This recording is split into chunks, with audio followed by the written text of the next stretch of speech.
Merci de cette introduction. Je suis effectivement très contente d'être là, même si ce n'est pas forcément le type d'audience auquel j'ai l'habitude de m'adresser. Et je ne parle pas seulement des industriels, mais des scientifiques auxquels je peux plus souvent parler.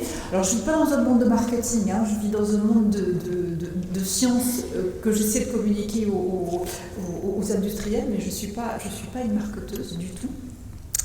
Alors, je reprends un petit peu la présentation que tu as faite pour faire ce qu'on appelle une déclaration d'intérêt, puisqu'effectivement, Antoine vous l'a dit, je fais du conseil pour les entreprises agroalimentaires, donc en fait, elles me paient, elles me rémunèrent, donc j'ai forcément une déclaration d'intérêt à faire. Je vous laisserai juge à la fin de savoir s'il y a du conflit d'intérêt ou non dans ce que je vais vous dire. Je vais essayer quand même d'être bien sûr la plus objective et la plus factuelle possible. Voilà, juste dans les choses que Antoine n'a pas dites, et qui sont encore pires, c'est que j'ai dirigé le département recherche en nutrition du groupe Danone en 2000-2004. Ceci étant, je me définis quand même toujours comme une scientifique, et le conseil que je fais aux entreprises, c'est pas du conseil en communication, c'est du conseil scientifico-réglementaire, pour parler de nutrition d'une manière sinon un peu différente, en tout cas plus consciente. Alors peut-être avant de commencer, c'est pas inutile de donner quelques chiffres sur le secteur des industries agroalimentaires. Je suis désolée, il y a beaucoup de mes captures d'écran qui sont en anglais parce que beaucoup de choses sur la thématique que je vais aborder sont faites en anglais, mais je vais essayer de les traduire. Donc là, vous voyez la taille du secteur au niveau européen, Europe des 28 encore. Donc c'est plus de 1000 milliards d'euros de chiffre d'affaires. En France, c'est 160 milliards d'euros. C'est 500 000 emplois en France et 4 millions en Europe. Et un chiffre qui est intéressant aussi, c'est la part du revenu de manière très globale au niveau de l'Europe qui est consacrée à l'alimentation. C'est 14%. En France, en fait, j'ai regardé des chiffres un petit peu plus précis. En fait, on trouve sur les données de statistiques le fait que la part de l'alimentation dans le budget des Français est aujourd'hui 17%, elle était de 28% en 1960, donc vous le savez tous, on consacre moins de notre budget d'une manière globale à l'alimentation, et je pense que c'est pas complètement anodin. L'autre point aussi qui est important, c'est que quand on parle de l'industrie agroalimentaire, on pense souvent aux grands groupes, et je vais vous parler beaucoup des grands groupes parce que c'est là-dessus qu'il y a des données et c'est ce que je connais. Pour autant, la moitié des ventes de produits agroalimentaires en France et en Europe, elle est fabriquée par des PME, voire des TPE, des très petites entreprises. Et en France, 91% des entreprises de l'agroalimentaire ont moins de 10 salariés. Et pour renforcer un petit peu ça, la part du chiffre d'affaires qui est consacrée à la R&D dans l'agroalimentaire, et pour parler de nutrition, améliorer les produits, la R&D c'est important. En fait, c'est une part qui est très faible, c'est moins de 1% du chiffre d'affaires des grands groupes, et je pense que pour les groupes plus petits, c'est beaucoup moins. Et c'est à comparer bien sûr à des chiffres qui sont bien plus importants, de l'ordre de 10% du secteur pharmaceutique, mais plusieurs pourcents, un peu moins de 10% dans le secteur automobile, etc. Donc c'est vraiment un secteur et c'est recherche et développement, donc c'est pas uniquement recherche. Donc il y a, tout ça pour vous dire qu'il y a, certes, il y a des moyens parce qu'il y a des grands groupes, mais ce ne sont pas des moyens qui sont absolument énormes. L'autre point que je voulais mentionner aussi, c'est que l'industrie agroalimentaire, c'est une chose, la distribution, c'en est une autre, mais pas tout à fait. Et je pense personnellement que les distributeurs ont un rôle très important à jouer dans l'offre alimentaire et dans les propositions alimentaires qui sont faites, pour deux raisons. D'abord parce que, en particulier, les grands groupes et les grandes surfaces alimentaires sont le biais majeur par lequel les gens vont acquérir les produits alimentaires. Donc là, c'est quelque chose que j'ai pris sur Internet dans le Figaro. Donc les positions s'effritent peut-être, mais enfin, elles restent quand même très importantes. Vous voyez qu'il y a près de 65% des achats alimentaires qui sont faits en grande surface. Et d'autre part, et c'est quelque chose qui est très très concentré. Là, pour le coup, il y a dans ces grandes surfaces, il y a 8, on va dire une dizaine de groupes alimentaires. Et l'autre point important aussi, c'est que les distributeurs eux-mêmes sont des producteurs, pas directement ils sous-traitent, mais ils sont quand même donneurs d'ordre, et que près de 30% en fait des achats, des ventes des ventes alimentaires dans la grande distribution, ce sont des marques au premier prix ou des marques distributeurs. Donc il y a vraiment un rôle important des distributeurs, à la fois par leur fonction de distribution et leur fonction de production. Donc ça c'est un diagramme que j'ai tiré du Lancet, donc qui n'est pas forcément une revue de marketing, et qui montre un petit peu comment, d'une manière globale, et c'est pas uniquement en France, hein, c'est quelque chose qui se voulait universel, quels sont les liens qui peuvent se tisser entre le gouvernement, les écoles, on en a parlé pas mal ce matin, les individus, mais aussi dans l'image, il y a effectivement les producteurs et les distributeurs. Donc je pense que vous aurez à la présentation, vous pourrez voir plus en détail comment les différents chemins vont de l'un à l'autre et sur quels items. Mais ce qui est sûr, c'est qu'il y a beaucoup de liens entre producteurs, individus, distributeurs, retailers et distributeurs en bas. Et les individus, bien sûr, le gouvernement, un petit peu moins de lien direct avec les écoles. Alors venons-en au fait, sur quoi peut agir l'industrie agroalimentaire dans une perspective de prévention de l'obésité, mais globalement dans une perspective d'alimentation plus saine. C'est un petit peu, pour l'industrie, l'objectif c'est pour ceux qui en sont conscients, il n'y a pas d'action spécifique absolument sur la prévention de l'obésité, mais il va y avoir une action et une prise de conscience sur le rôle et la responsabilité qu'a l'industrie en matière de qualité des aliments. Donc les industriels, en fait, il y a deux leviers principaux, il y a deux choses sur lesquelles ils peuvent agir. D'abord sur la composition nutritionnelle des produits, donc soit améliorer les produits qui existent déjà, soit mettre sur le marché des produits nouveaux avec une composition nutritionnelle meilleure, et puis également agir sur la communication et le marketing. Et en gros, tout ça dans les entreprises qui l'ont pris en main, c'est ce qu'ils appellent se doter d'une stratégie nutrition, c'est-à-dire de réfléchir en interne et d'essayer d'avoir une position vis-à-vis de la nutrition. Alors, une partie de ce que je vais vous dire, vous le trouverez de manière beaucoup plus développée pour ceux d'entre vous qui parlent anglais sur un site dont j'ai indiqué l'adresse ici, qui est le site d'une association, enfin d'une organisation non gouvernementale qui s'appelle l'ATNI, Access to Nutrition Index. Donc c'est un groupe d'une fondation indépendante qui est financée par la fondation Bill et Melinda Gates, et dont l'objectif est de classer, c'est leur seul objectif, c'est d'étudier et de classer les politiques en nutrition des 20 groupes agroalimentaires mondiaux principaux, donc là il n'y a pas de distributeur, en fonction de leur rôle en nutrition et en regardant deux aspects, l'aspect obésité, effectivement, prévention de l'obésité, et l'aspect également lutte contre la sous-nutrition, puisque là on est vraiment au niveau mondial, donc il y a toujours des problèmes de malnutrition et de sous-nutrition. Alors, premier levier, agir sur la composition nutritionnelle des produits alimentaires. En gros, qu'est-ce que ça veut dire ? Ça veut dire diminuer le sel, le sucre et les AGS, c'est les acides gras saturés, et augmenter les fibres, les vitamines et les minéraux. Donc, il y a un focus très fort qui est mis sur la diminution des mauvais nutriments, en particulier dans tous les pays qui vont être Europe du Nord ou États-Unis. Dans les pays d'Europe du Sud et en France, on a aussi cette notion que l'alimentation, c'est pas forcément toujours uniquement du mauvais, que ça peut aussi apporter du bon, et que donc on peut augmenter des nutriments tels que des fibres, certaines vitamines ou certains minéraux. Donc ça, en France, c'est, on va pas dire encadré, parce qu'il n'y a pas d'obligation, et toutes les reformulations, loin de là, ne passera par ce biais-là, mais vous êtes au courant peut-être des chartes nutritionnelles du PNNS, qui sont un ensemble d'engagements volontaires, de progrès nutritionnels, qui a été mise en place au sein du PNNS 2 en 2007. Et donc l'idée, c'est d'impliquer les acteurs et de les faire s'engager sur des objectifs chiffrés, précis, d'amélioration nutritionnelle, mais également d'autres points liés au marketing.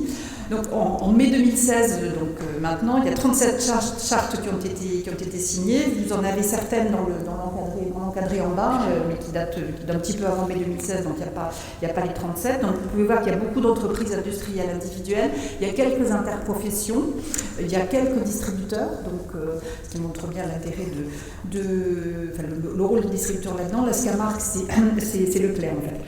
Et puis il y a juste une entreprise de restauration qui est Paul. Alors qu'est-ce qu'il y a ce qui est intéressant, c'est de voir, bon, c'est bien de s'engager, mais en fait après, est-ce que ça marche? Donc ça, c'est une mission qui a été confiée à Locali. Locali, c'est un organisme qui existe depuis 2008 et qui exerce un suivi global de la qualité de l'offre alimentaire des produits, en particulier des produits transformés. Et en 2013, donc en fait, Richard, je vous ai dit, les premières c'était en 2007, là ça date de 2013, donc en gros 5-6 ans après, il y a eu une première étude d'impact pour voir un petit peu ce que ça donnait. Donc j'espère que vous arrivez à lire, c'est pas trop petit.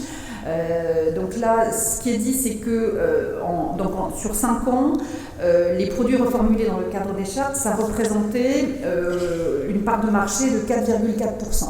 Alors ça paraît pas énorme, mais c'est sur du volontariat, c'est sur 5 ans, je pense que c'est pas complètement négligeable. Et moi je crois beaucoup à la politique des petits pas, et 4% plus 1% plus 1%, ça peut finir par faire pas mal.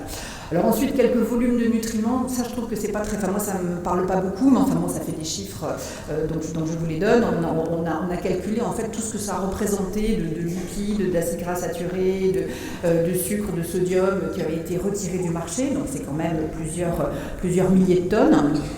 Et de la même façon, tout ce qu'on avait mis sur le marché en termes de nutriments plus favorables, donc 32 tonnes de calcium, 4 kg de vitamine D, ça fait pas beaucoup, mais bon, quand on sait qu'il en faut 5 microgrammes par jour, ça laisse quand même un petit peu de marge. Peut-être plus intéressant, ce qui est noté dans ce rapport, c'est qu'en fait, la majorité des engagements a été respectée et pour beaucoup d'entre eux dépassée. Et ça, c'est quelque chose d'assez intéressant à avoir en tête. Quand un industriel s'engage formellement à faire quelque chose avec des chiffres, il le fait. C'est-à-dire qu'en fait, il ne s'engage pas sur des chiffres en particulier si il pense qu'il ne pourra pas le faire. Donc en général, ils s'engagent un tout petit peu moins que ce qu'ils peuvent faire et ils y arrivent. Et ça, c'est intéressant parce que si on arrive effectivement à faire que les industriels s'engagent ils le disent vraiment, si c'est un véritable engagement, ils ne failliront pas à cet engagement dans l'immense majorité des cas. Et l'autre chose qui est intéressante aussi, c'est que bien sûr, dans des sortes comme ça, c'est plus intéressant de travailler avec des interprofessions, c'est-à-dire des groupes qui vont réunir tout ou une grande partie des industriels d'un secteur donné, plutôt qu'avec des entreprises individuelles, parce que forcément, quand on a tout le secteur, on a forcément beaucoup plus d'effets en termes de volume. Donc ça, en France, ça marche pas mal, même si il y a des industriels qui ne le font pas, bien sûr, et même si on peut toujours vouloir plus. Mais globalement, il y a quand même des choses qui sont assez positives. Là, c'est juste une capture d'écran de ce fameux Access to Nutrition Index. Et donc, vous voyez ici, donc c'est un index construit avec différents items. Là, c'est celui qui est sur les produits. Et donc, tous les industriels, donc là, je me suis arrêtée à 15, sont classés. Ils ont des notes. Donc là, en général, le maximum peut être 10. Et ici, vous avez par exemple sur 5, la reformulation des produits chez Unilever a dû être notée à peu près à 4. Donc on voit en fait quelles sont les entreprises qui font effectivement des efforts et celles qui en font moins. Si on veut des données plus précises, on peut aller directement sur les sites des grandes entreprises qui tous les ans publient ce qu'ils appellent des rapports de responsabilité sociale, dans lesquels pratiquement chez une bonne partie des gens de l'agroalimentaire, il y a effectivement des engagements qui ne sont pas des engagements PNNS, qui sont juste des engagements qui sont pris en interne, qui sont communiqués, mais en général pas de manière, pas en tout cas en termes de marketing, pas sur les marques, c'est juste ce qu'on appelle la communication corporate. Donc là, vous avez une capture d'écran, des captures d'écran que j'avais faites l'année dernière, je crois, sur Unilever. Et donc, c'est le résultat ce sont leurs engagements et les résultats auxquels ils ont abouti sur un certain nombre de cibles. Donc là, vous avez réduire les taux de sel, enlever les matières grasses trans, réduire le sucre, les matières grasses saturées, réduire les calories. Donc quand il y a un point vert, c'est que la cible qui avait été donnée, c'est en général des niveaux de diminution des nutriments sur une certaine partie du portefeuille de l'ensemble des produits. En rouge, là, vous en avez qui sont le 92 ici. Ce sont des choses où ça n'a pas été vraiment atteint. Donc ensuite, libre à chacun de penser qu'on aurait pu faire plus, qu'on pourrait diminuer encore plus, mais indéniablement, il y a des choses qui se font. Un autre point aussi, je crois qu'on l'a un tout petit peu évoqué, les outils pour évaluer la qualité des produits. En gros, les industriels, depuis on va dire une petite dizaine d'années, essaient de dépasser la dimension. Certains industriels essaient de dépasser la dimension un nutriment par nutriment, mais de voir quelque chose d'un peu plus global dans le produit.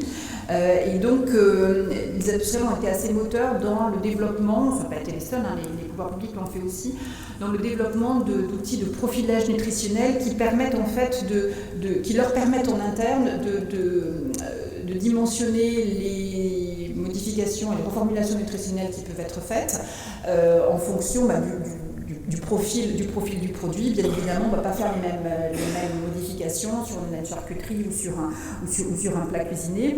Et puis, quand on peut considérer pas un seul nutriment, mais l'ensemble des nutriments à modifier sur un produit, c'est mieux d'avoir un outil qui permet d'englober tout ça. Alors bien sûr, ce que je ne dis pas, mais qu'un industriel vous dirait beaucoup, c'est que faire des reformulations nutritionnelles sur des produits, c'est pas facile. On peut diminuer de 1,5% de sucre, on y arrive, mais c'est pas ça qui est important, c'est de faire quand même des choses qui vont être plus impactantes. Et il y a beaucoup de difficultés d'abord d'ordre technologique, il y a des produits qu'on n'arrive pas à faire si on met moins de sucre ou si on met moins de sel. Il y a le sel pour certains produits, ça a également un rôle dans la conservation du produit. Et puis il y a aussi des contraintes réglementaires, mais on ne peut pas modifier la formule d'un produit donné et dans certains cas et continuer à lui donner le même nom. Par exemple, si vous modifiez trop la matière grasse d'un chocolat, ça ne va plus forcément être du chocolat, en tout cas pas dans tous les pays. Et avoir un produit qui ne peut plus s'appeler chocolat, c'est un peu difficile à vendre quand même. Et je passe bien sûr toutes les difficultés qu'il y a au niveau de l'acceptabilité par le consommateur, parce que c'est bien de vouloir diminuer beaucoup le sucre, le sel et d'ajouter beaucoup de fibres, mais si les gens n'achètent pas le produit, ne le consomment pas, les industriels sont effectivement pas contents, mais on n'a pas gagné non plus sur le plan de l'équilibre, de l'amélioration des apports nutritionnels. Alors c'est juste pour vous montrer, et vous n'y voyez rien et c'est normal, mais c'est un article que Nestlé a publié il y a assez peu de temps, où en fait ils ont dévoilé, c'est publié dans l'European Journal of Nutrition, et c'est leur système de profilage nutritionnel, et en fait c'est ce qui guide leur décision de modifier les compositions nutritionnelles des produits. Donc vous avez, alors effectivement les cibles ne sont pas les mêmes en fonction des produits. Voilà, donc vous avez ici les nutriments dits négatifs sur lesquels ils vont jouer, et ici les nutriments dits positifs avec des cibles. Et dans l'article également, il y a un certain nombre de résultats qu'ils ont pu avoir. Je vous en ai mis juste un ici qui est la quantité de sucre par produit, les diminutions qu'ils sont arrivés à faire sur l'ensemble de leur catégorie entre 2010 et 2014, donc sur 5 ans. Donc c'est vrai que 5 ans c'est long et que les diminutions ne sont pas énormes, mais elles sont là. Je vous disais que c'est parfois difficile d'arriver à faire accepter par les consommateurs l'heure des modifications de produits. Et je voulais juste, c'est un peu parallèle, mais c'est un exemple que je trouve assez amusant. C'est une étude qui a été publiée récemment dans la revue Appetite et qui regarde combien les consommateurs rajoutent de sucre à un yaourt nature, en opposition à un yaourt sucré. Et en fait, vous avez en bas la quantité moyenne qui est rajoutée, qui est de l'ordre, si je ne me trompe pas, de 6...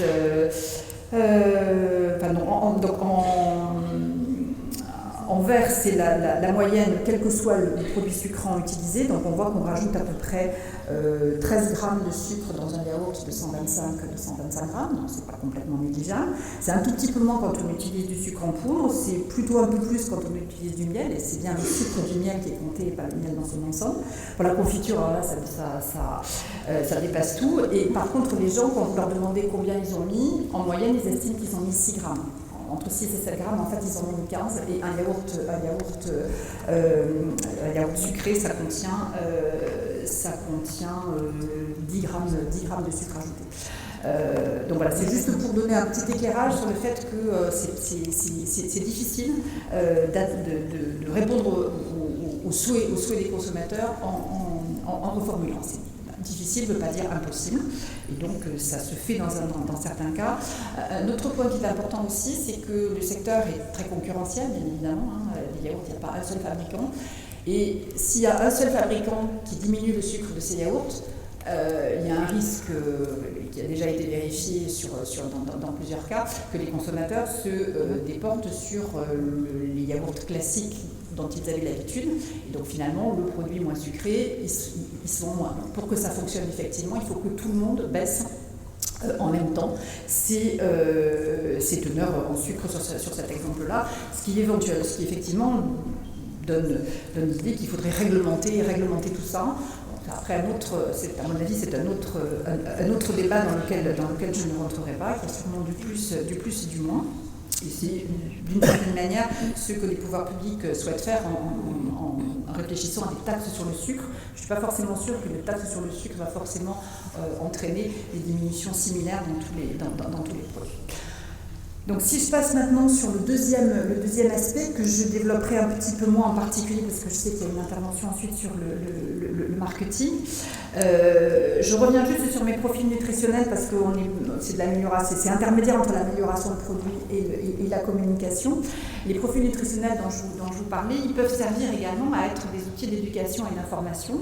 Et vous avez peut-être entendu parler de l'expérimentation qui est en train de se mettre en place au niveau français, où on va tester en fait différents types d'étiquetage nutritionnel simplifié, c'est-à-dire plutôt que d'avoir la déclaration, en plus de la déclaration nutritionnelle obligatoire qui sera bien sûr toujours là, l'idée est de pouvoir mettre sur le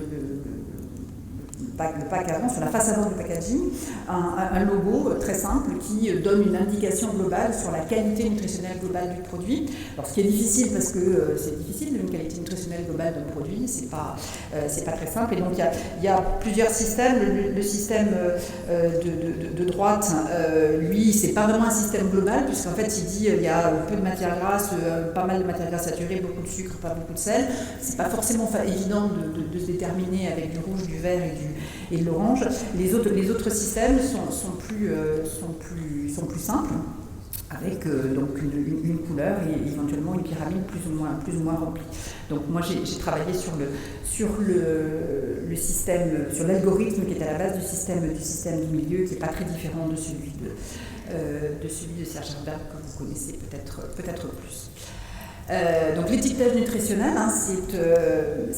ça va devenir obligatoire, ou c'est devenu obligatoire, ou ça va l'être dans les mois prochains sur tous les produits alimentaires. En fait, ça fait quand même très longtemps que les industriels ont mis de manière volontaire un étiquetage nutritionnel sur les produits. Par contre, on est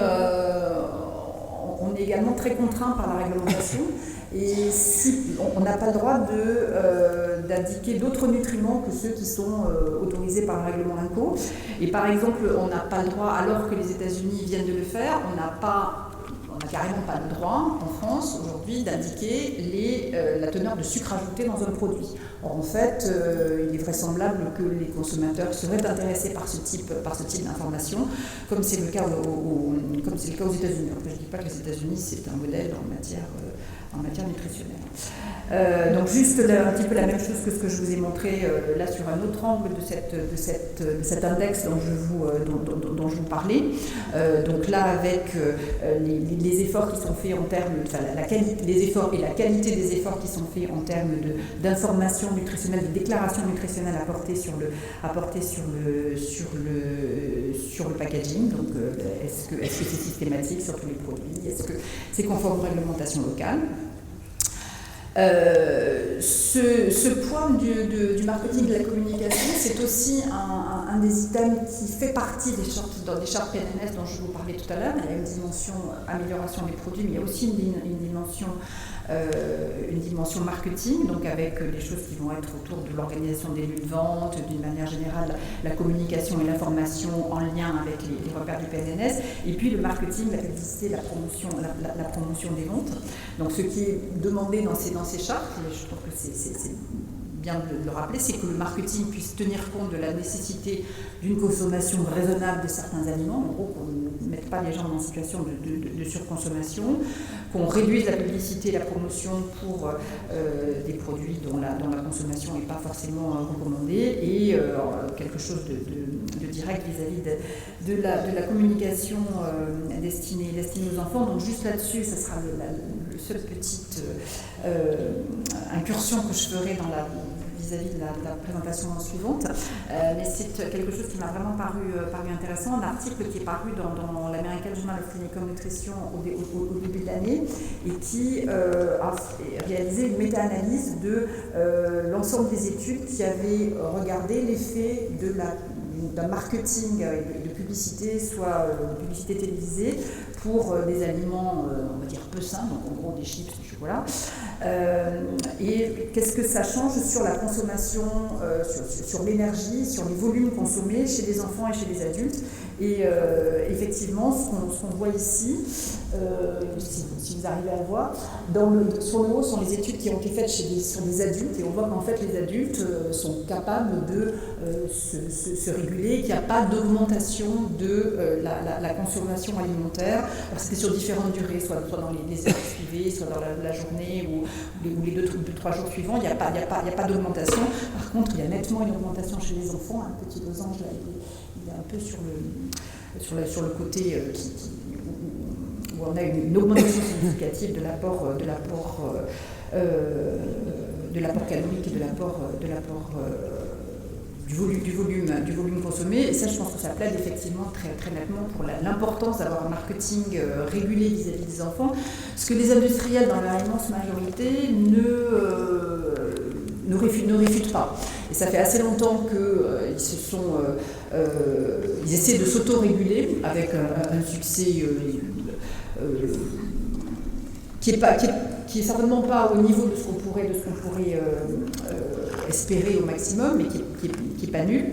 Et je crois que ça fait 3 ans qu'il existe ce qu'ils ont appelé le EU Pledge, qui est une espèce de plateau de recommandations communes, qui est signé par tous les gens dont les logos sont en bas, et qui réglemente la façon dont ces entreprises vont communiquer aux enfants, donc sur tous les programmes qui sont, alors que ce soit TV ou Internet, et tous les programmes et tous les moyens qui vont avoir une audience dans laquelle il y aura plus de 35% d'enfants âgés de moins de 12 ans.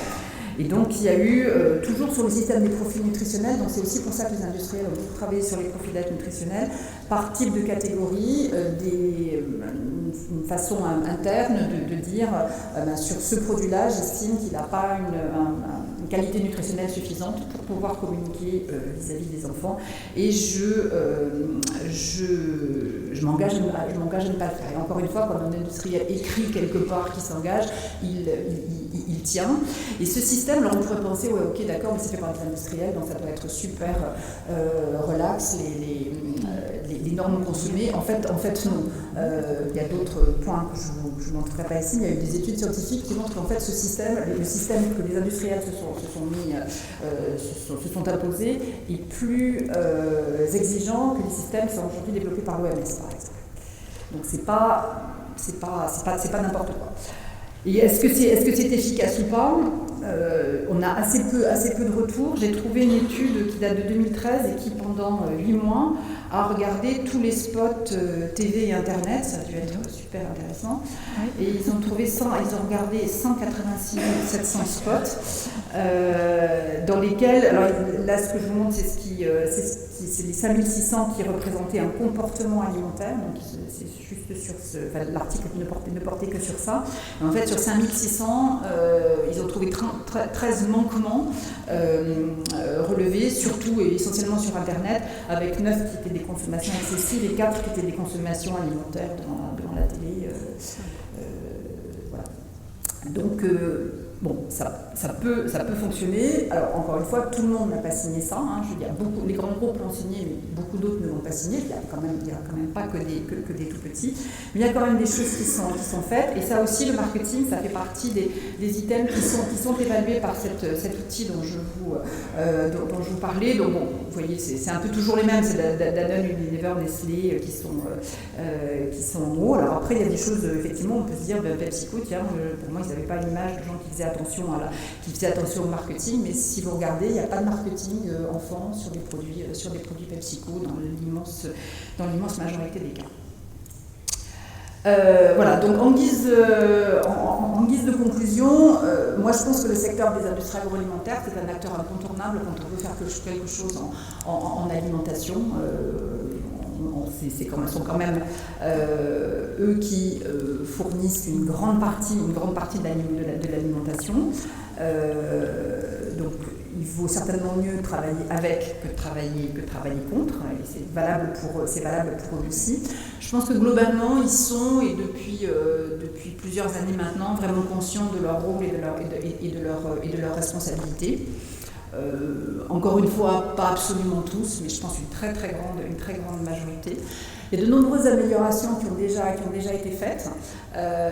Si on regarde les teneurs, si on fait un historique sur les 15 dernières années, les teneurs, en particulier en sucre, sel, de beaucoup de produits, il y a une diminution qui est incontestable.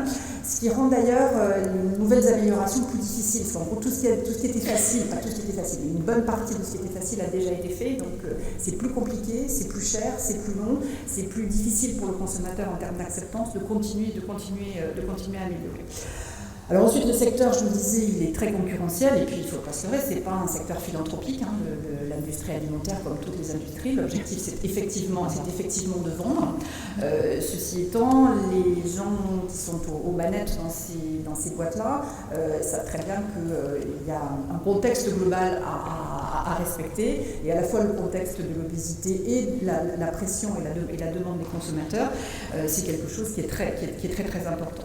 Donc j'ai essayé de vous montrer, il y a différents niveaux d'engagement, donc j'ai pas forcément les données pour comparer moi les entreprises les unes par rapport aux autres, en particulier en France, mais je pense qu'il est assez clair qu'il y en a qui font des choses plus à fond et de manière plus déterminée et plus ample que d'autres.